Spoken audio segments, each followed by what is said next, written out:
You can now get 2 free audiobook downloads and a 30-day free trial at audible.bogosity.tv. Your choice from the world's largest selection of over 180,000 digital audiobooks and spoken word content for your iOS or Android device, Kindle, or MP3 player. Go to audible.bogosity.tv now.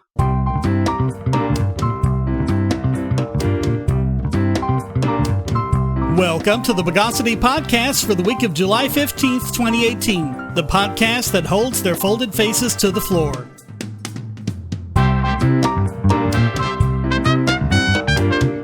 This is your host, Shane Killian, and returning this week is Daniel Wilcox. Welcome back, Daniel. Hey, great to be back. Before we start, I'd like to take this chance to shill for a project that I'm involved in called Danganronpa 69, Castle Chaos. I'm going to be lending my voice, and it's going to be a sort of dubbed comic. Yeah, give me the link. I'll put it in the show notes. So everyone, please check that out. For now, let's ultra-pollinate the news of the Bogus. And we start off with an update in the Dotcom saga. After the government basically admitting that there's no reason to extradite him, and they violated basically every law that exists when raiding his New Zealand home, he somehow still lost his appeal in the New Zealand courts. The court ruled that Dotcom and 3 of his former colleagues, Matthias Ortman, Bram Vanderkolk, and Finn Batado, are eligible for extradition to the United States on numerous trumped-up charges, including copyright infringement, money laundering, and racketeering. Oh dear. According to the ruling, quote, "We are satisfied that New Zealand law permits extradition for copyright infringement in the circumstances of this case, despite the fact that, as we've repeatedly covered, and as the courts even admitted, there is no such thing as secondary criminal copyright infringement in either New Zealand or the United States." Quote, "That is so, although we have held, contrary to previous authority, that double criminality is required in extradition between New Zealand and the United States. The appellants are accused of conduct that, if proved, would establish extradition offenses in New Zealand law. So apparently they can just make up any old crap like racketeering, support it with nothing, and get anyone extradited on that basis." We have said this too many times to count without hyperbole. If the state wants to detain you, they will find a reason, even if they have to make one up. Yep. And let's not forget, Kim.com is not a U.S. citizen. He has never been to the United States. He has never owned a business in the United States. He has never had anything to do with any kind of business or organization in the United States. So apparently they can just get anyone they want. Yeah. Anyone, anyway, for any reason. Quote, "Parliament has made a policy decision to protect copyright owners, conferring upon them the exclusive right to copy their work. A criminal offense is committed by anyone who knowingly possesses an infringing digital copy of a protected work in the course of business with a view to committing any act, such as online dissemination, that infringes the copyright." But again, what they're alleging is secondary, not primary copyright infringement, which again is not a crime in New Zealand. Could you explain for me and some of the viewers at home what the difference is between primary and secondary? Primary is when, like, you yourself take a movie and say, I'm going to distribute it online, and you put it on Mega Upload in this case or whatever and start spreading the link around. Secondary is when you don't directly do it yourself, but you enable someone else to do it. Oh, like providing the platform. I get it. Yeah. Even though Mega Upload didn't do anything that Dropbox and Google Drive and everyone else isn't doing. They just don't have as big a lobby. Yeah. So, what did the court do with all of the arguments tearing apart the government's case? They just ignored them. According to Dotcom, quote, "In its written judgment, the court has decided not to record or engage with our primary and strong submissions on why there was no criminal copyright infringement. At the hearing, it did. This is obviously extremely disappointing. If the Court of Appeal did accept we were right, as the High Court did, then the court would need to find that the United States' case to extradite me fails. Our submissions on why that must follow are very strong and rely on international authority." And he also pointed out that the ruling would expose ISPs and other service providers to criminal liability when other people misuse their services, something else New Zealand law doesn't allow for, but we've covered how that too is being eroded over time. Isn't this like suing someone because some other idiot stole their truck and crashed into a building? Yeah, it would be like suing Ford or Chevy or whoever for the accident. Or for it being used as a getaway car or something. Yeah. So the case goes on to the New Zealand Supreme Court. Dotcom says, quote, "As people know, I am prepared to fight to get justice, whether it is for me or others. I will appeal to the Supreme Court. Just yesterday, the United States accepted that right exists. My legal team are confident that the Supreme Court will hear the appeal, given there are such significant legal issues at stake. Many important cases in New Zealand are not won in the Court of Appeal or in the courts below, but are won when they reach the Supreme Court. My case will be one of those." And also something else to keep in mind, Mega Upload was being used by people, just like Dropbox and the rest, for a lot of perfectly legitimate data, which is sitting on those hard drives, which, as we've covered, are somewhere decaying away. Yeah, they can't access them. Yeah. They've tried. We've covered them. Say, if you're tired of the promos in this podcast, well, the patrons got it early and with no ads or promos. Just go to patreon.bogosity.tv and donate at any level. Do you have children or nieces or nephews? Are you homeschooling or just want to counter some of the socialist indoctrination most children get in school? If so, go to bogosity.tv/TuttleTwins, and you'll be taken to a website where you can get some great books for elementary-age children. The Tuttle Twins books are books about liberty and free market economics that include children's versions of Bastiat's The Law, Leonard Read's I, Pencil, and Hayek's The Road to Serfdom, as well as books about the Federal Reserve and how regulations protect business cronies. They'll learn about the harm caused by eminent domain, or regulations passed in the name of safety, and fundamental concepts of liberty. And as you can see from the sample pages on the website, they're all easy to read and nicely illustrated. They're just $9.99 a piece, or get a special discount as well as free bonuses when you purchase all 5. You can even buy in bulk to donate to schools and local libraries. So get the Tuttle Twins books at bogosity.tv/TuttleTwins.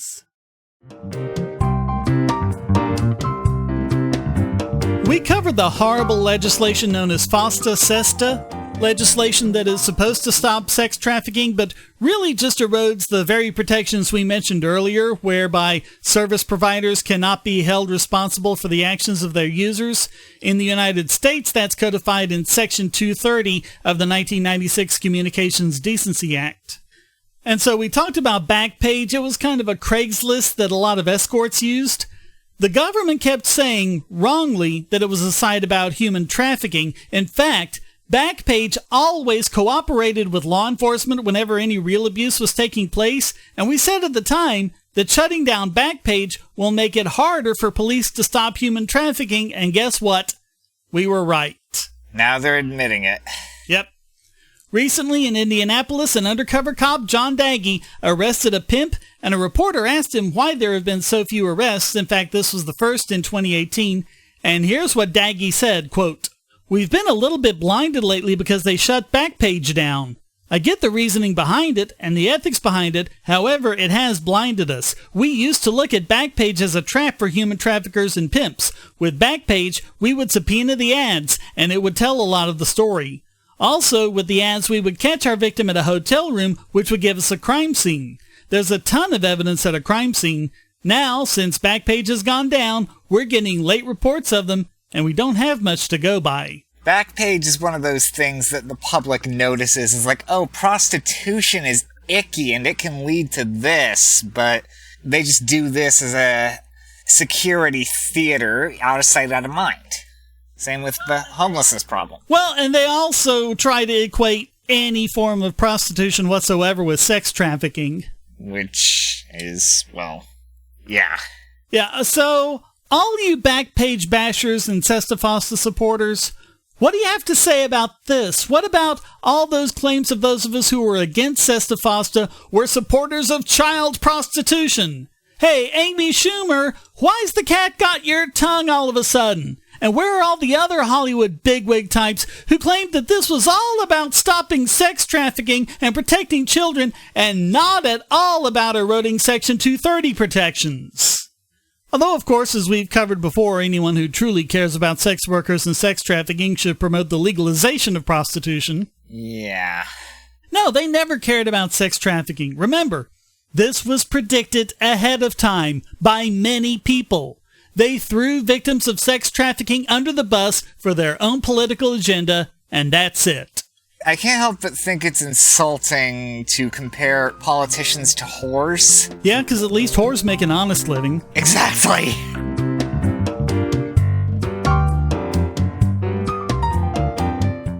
If you're on the Wi-Fi in a coffee shop or hotel, anyone on that network can get your traffic. Do you really trust all of those strangers? For that matter, do you really trust your ISP? A VPN can protect you from prying eyes, disguise your location, and even foil government censors. It's essential in this day and age, so go to vpn.bogosity.tv and you'll be taken to BoxPN. Starting at just $2.99 a month, you can get unlimited high-speed connections to VPN servers all over the world, and they don't log connections, so your privacy is assured. Traveling abroad, just VPN home, and don't worry about what those other governments are doing. Back at home, stop your ISP from traffic shaping and messing with the quality internet access you're paying good money for. You can connect from multiple machines at once, including your smartphone or tablet, and it supports all the secure standards, including OpenVPN and SSTP.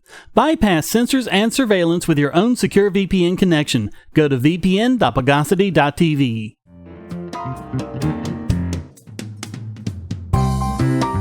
Of course, one completely horrible piece of online legislation we've covered at length is the Digital Millennium Copyright Act.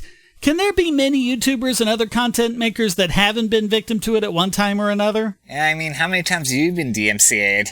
I've lost count. Yes, DMCA abuse is rampant, and that includes a lot of quote-unquote well-respected people who have had content posted about them that they don't like, that they use the DMCA to try and take down.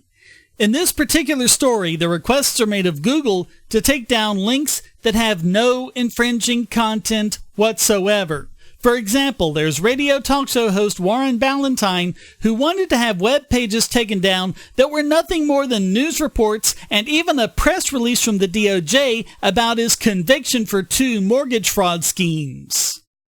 And he's far from the only one. There's Monica Morgan, convicted of tax fraud, and Chauncey Mayfield, convicted of pension fraud, all sorts of others. And it really sounds like they're trying to do that European right to be forgotten type of thing. Basically trying to hide evidence of anything they might have done. Right, things that are actually in the public record. And what's interesting is that although they each filed the claims personally, the language used is almost identical, so there appears to be some kind of coordination here. Or maybe there's an app for this or something, who knows? Maybe it's like a forum website or something. Yeah. So the DMCA can be shown to be repeatedly used to stop legitimate content critical of others. What it can't be shown to have done is stop online piracy, which continues unabated and even at a degree not even fathomed when the DMCA was first passed in 1998. Yeah.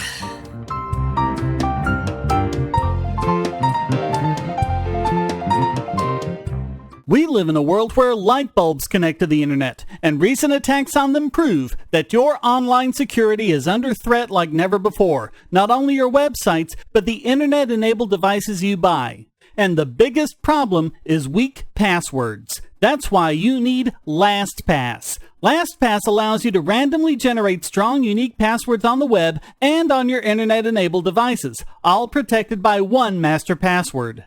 LastPass sets up in minutes and gives you secure automatic logins throughout the web, synchronizing across all your browsers, all your computers, and even your mobile devices, at home, at work, or on the road. It even securely stores sensitive form data, including credit card numbers, backup sensitive documents, software licenses, Wi-Fi logins, and more.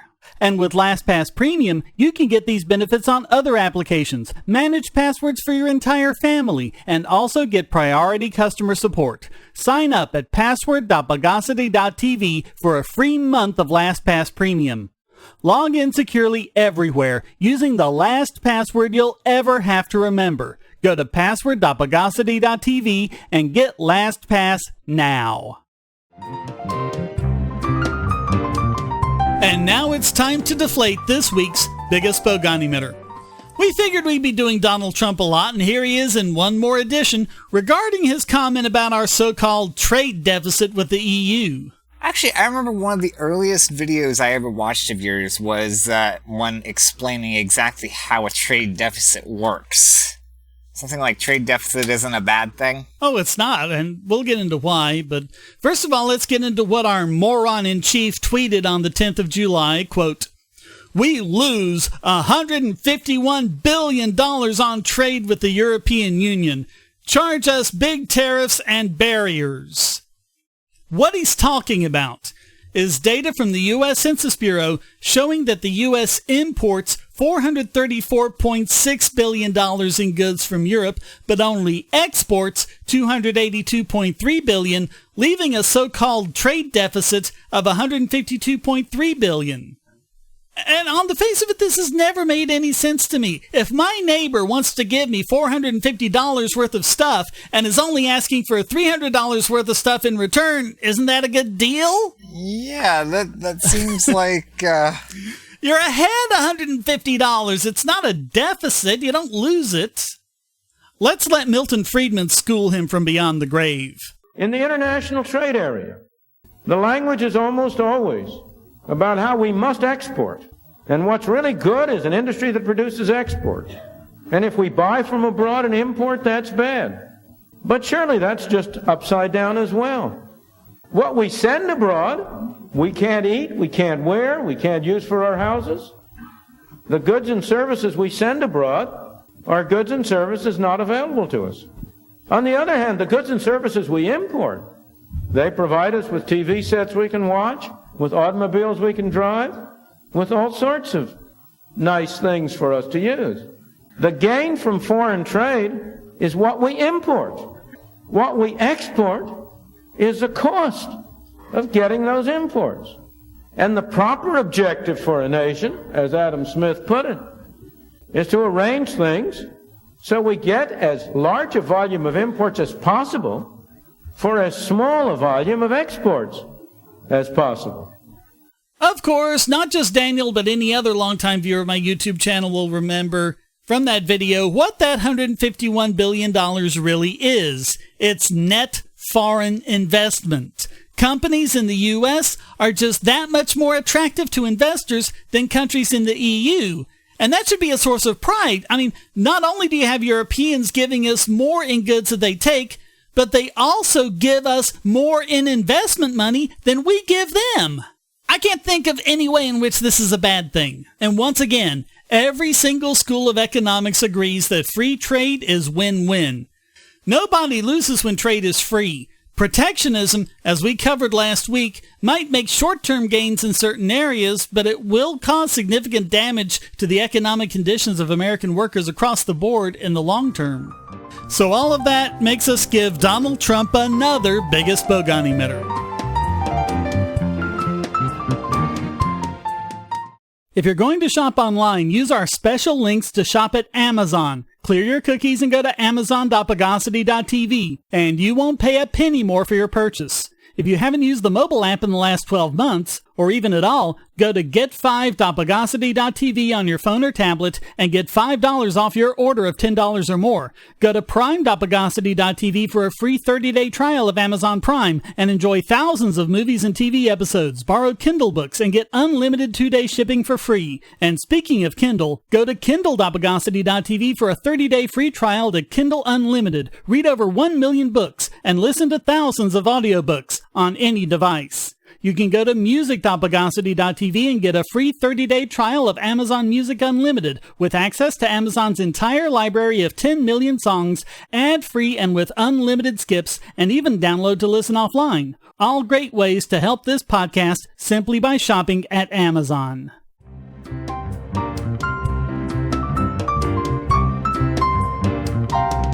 And now, I prepared a very special punishment for this week's Extraordinaire!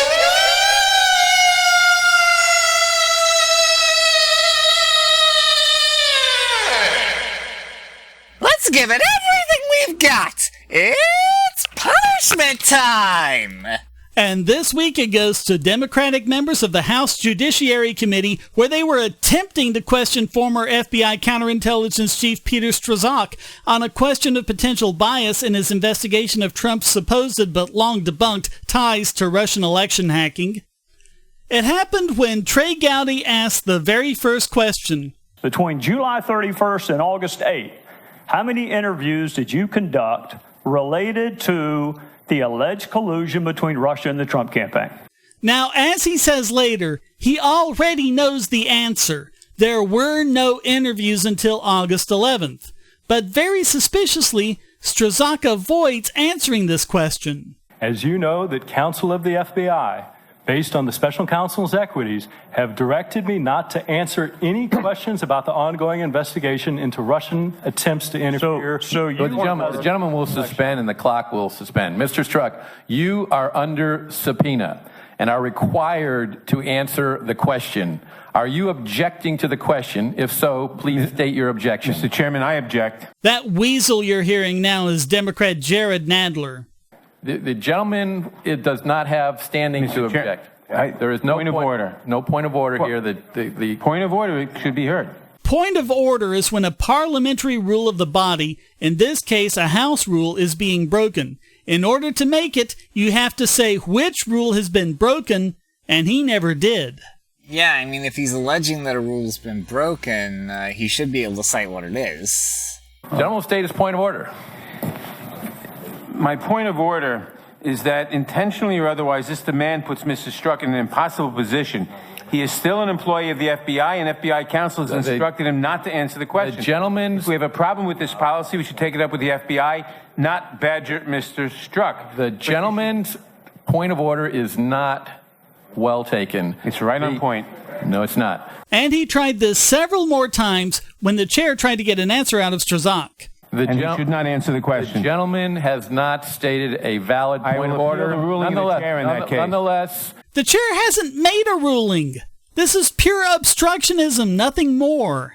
Mr. Chairman, Mr. Chairman, you know, or we all know, that if we were to ask a question of a witness about a military secret, if we were to ask him, how does the H-bomb work? He could not answer that question. This is the same thing. That is a classification issue, not an issue of whether or not this is a valid question for which... I appeal the ruling of the chair. So he made an irrelevant point, and now he's trying to appeal another non-existent ruling. That is not a ruling. Mr. Strzok? Mr. Chairman, I insist on my point of order, and I insist on appealing the ruling of the chair. Mr. Strzok, knowing the advice that Point of order, Mr. Chairman. So other Democrats are chiming in now. They do not want Strzok to answer this question. Point of order. I believe there's a point of order that's been raised, and you've ruled we have a right now to answer Mr. Nadler's. It is not a valid point of order. The chair has already on that question, because you don't question on that ruling. Point of order, Mr. Chairman. Mr. Strzok. Mr. Chairman, I appeal the ruling of the chair that you have just made on that, on whether the... You have not stated a valid point of order. And that is your ruling, and I appeal it. That is not an appealable... Point of order. Yes, it is, Mr. Chairman. Appealing the ruling of the chair is exactly what he's requesting. He's appealing it. That requires a vote to either sustain it or overrule it. The gentleman from New York has not cited a rule of the House that is being violated. Therefore, it is not a point of order. That's your rule. No, it's not. It's a House rule, and a rule that conforms with basic parliamentary procedure wherever it's practiced. Appeal that ruling of the chair. Mr. Chairman. This voice is Democrat Sheila Jackson Lee. Is it not appropriate to also interject the attorney-client privilege, which cannot be overridden? He's not doing that. This has nothing to do with attorney-client privilege. And is a rule of the House to the extent that witnesses have the right to an attorney-client privilege in this House. And that is what this witness is asserting, attorney-client privilege, and he has been advised not to answer the question. The gentleman will suspend. The gentleman has not raised the attorney-client privilege, He has said that he's been instructed by the FBI not to answer the question. Now, by lawyers. That's not what attorney-client privilege is, you stupid woman. Attorney-client privilege protects communications between attorneys and clients, and that's not what this is. He knows the advice I have just given him. If he would like, I'll restate it. But knowing this, will you answer the committee's question as directed, or do you refuse to answer the committee's question? Point of parliamentary inquiry, the ruling of the chair. Point of parliamentary inquiry is there to inquire about a parliamentary rule. No such inquiry was given, and it's out of order to do it during another speaker's time. Remember, during all this, it's supposed to be Trey Gowdy's time to ask questions of the witness. But they're kind of stopping the witness from answering any questions, essentially. Yeah, they're trying to shut it down entirely. Point of parliamentary inquiry, Mr. Chairman. The gentleman from South Carolina has the time. A parliamentary inquiry is not in order during the gentleman's time. The chair is instructing the witness to answer the question, and the question to you is, Mr. Chairman, will you answer the committee's question as directed, or do you refuse to answer the committee's question? Mr. Chairman, I move to adjourn. Really? Really, Nadler? You're going to move to adjourn during another speaker's time? I mean, really, the chair would have been perfectly within his rights to instruct the sergeant of arms to keep order. If you ask me, he's showing a lot of patience and restraint here. He sounds basically like some brat who's bitter about losing, so he's just stopping anyone from playing. You're not recognized for that purpose. He has to be recognized. Mr. Chairman, I think you have no choice but to recognize such a motion. I do not have to. No, he doesn't. It's Mr. Gowdy's home, is not. Are you just going to make up rules as we go along? Well, that's clearly what you're wanting to do, Nadler. Apparently. The motion is not in order during the time controlled by the gentleman from South Carolina. I appeal that ruling of the chair. Oh, shut up, Nadler.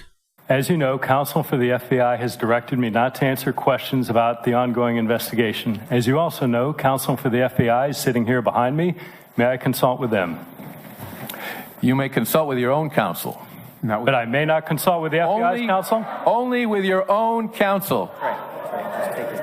Mr. Chairman, there's no basis for that. He can consult with the FBI counsel. He's an FBI employee. The gentleman is not recognized. And the chairman is not being proper. The chairman is being proper. The witness can't be directed not to confer with his attorney. That guy who just spoke is Democrat David Cicilline, and if you want to know what a liar he is, let's listen to relevant bits from that exchange again. You may consult with your own counsel. But I may not consult with the FBI's counsel? Only with your own counsel. So the chair says he can consult with his own counsel, and Cicilline says, the witness can't be directed not to confer with his attorney. Yeah, unbelievable. The FBI is not his attorney. His attorney is seated behind him. If he wishes, he's an employee of the FBI. He's already done. He may do so. And his attorney may consult with the FBI attorney? Shut up, Nadler, you weaselly waste of space. Counsel for the FBI has directed that I may not answer that question. Mr. Strzok, in a moment we will continue with the hearing, but based on your refusal to answer the question at the conclusion of the day, we will be recessing the hearing, and you will be subject to recall to allow the committee to consider proceeding with a contempt citation. And at that point, Eric Sowell interrupted. Point of order, Mr. Chairman. Will the committee also consider contempt for Mr. Bannon, who refused to answer Mr. Gowdy's questions when he was actually under subpoena? Really? First of all, that's not a point of order. Second, this hearing isn't about Steve Bannon. These Democrats are showing they're no more mature than third graders. Now, I'm sure that's not fair. I've met plenty of third graders who can manage just fine. Yeah, you're probably right. That is not a proper point of order in this hearing. Parliamentary inquiry. Mr. Gowdy, do you remember Parliamentary inquiry. The time is controlled by the gentleman from Parliamentary inquiry. A parliamentary inquiry is not in order when the gentleman from South Carolina controls the time. And it goes downhill from there. This whole fiasco of a hearing was derailed by the Democrats present using parliamentary procedure, which is supposed to keep order, not deliberately to disrupt the questioning. And by the way, A little later on, C쏘sဃ felt no compunction to answering questions about the investigation that weren't uncomfortable to him. And let's play one of my favorite games, Reverse the Parties. If this were Republicans pitching this tantrum about someone the Democrats wanted to question, is there any doubt the fake news media would be all over it? Yeah, those awful obstructionist Republicans getting in the way of justice, yeah. These Democrats show that they're only deserving of a timeout. In fact, I might even be persuaded to advocate spanking in this case. As it is, the most I can do is to give them a very well-deserved Idiot Extraordinaire!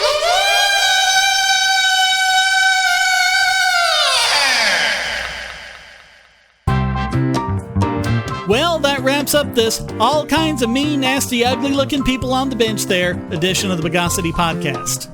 Come join the discussion at forum.bogosity.tv or discord.bogosity.tv, and feel free to send a question, statement, news article, or rant in text or audio to podcast@bogosity.tv. This podcast depends on you to keep going, so please donate using the links on the website or the QR codes in the thumbnail, or support Shane DK on Patreon or Maker Support to get the podcast and YouTube videos early and without ads or promos. Thank you for listening, and thanks to Daniel Wilcox for joining me. Thanks for having me back. Until next time, here's a quote from Thomas Sowell. Many economic fallacies depend on 1. Thinking of the economy as a set of zero-sum transactions, 2. Ignoring the role of competition in the marketplace, or 3. Not thinking beyond the initial consequences of particular policies. The Bogosity Podcast is licensed under Creative Commons Attribution Non-Commercial No Derivatives 4.0 International License.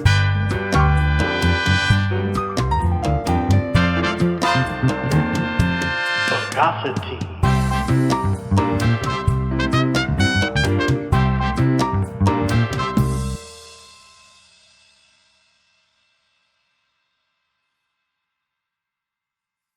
Want answers to creationist claims against evolution? Would you like to know more about evolution yourself, or even engage creationists more directly, with actual peer-reviewed sources to back you up? My book, How Evolution is Scientific, is designed to show the basics of evolutionary theory and how it is so well supported using the scientific method. It's impeccably sourced, with references to the actual scientific material, and is arranged using the creationists' own criteria of what is scientific. Using their own arguments against them, see how evolution is scientific, but creationism is not, based on observations, accurate predictions, logic, and evidence. Get answers to common creationist claims, and even a primer on abiogenesis, the start of all life. It's all in my book, How Evolution is Scientific, available at Amazon and on Kindle, EPUB, and PDF as well. Get How Evolution is Scientific and never be taken in by creationists again. Nobody loses when Freyd is tree. Well, no. Trade is we're trading trees. Sorry. Stupid. Oh, we use cookies thing. The what? Oh, yeah. You know you have the European Union to thank for that, too. Are they the ones who put in that recent thing that made Wikia remove the Monobook skin? I hadn't heard about that. Yeah, Wikia is no longer legally allowed to use Monobook. Huh. Because of some new EU law. I'll have to check that out.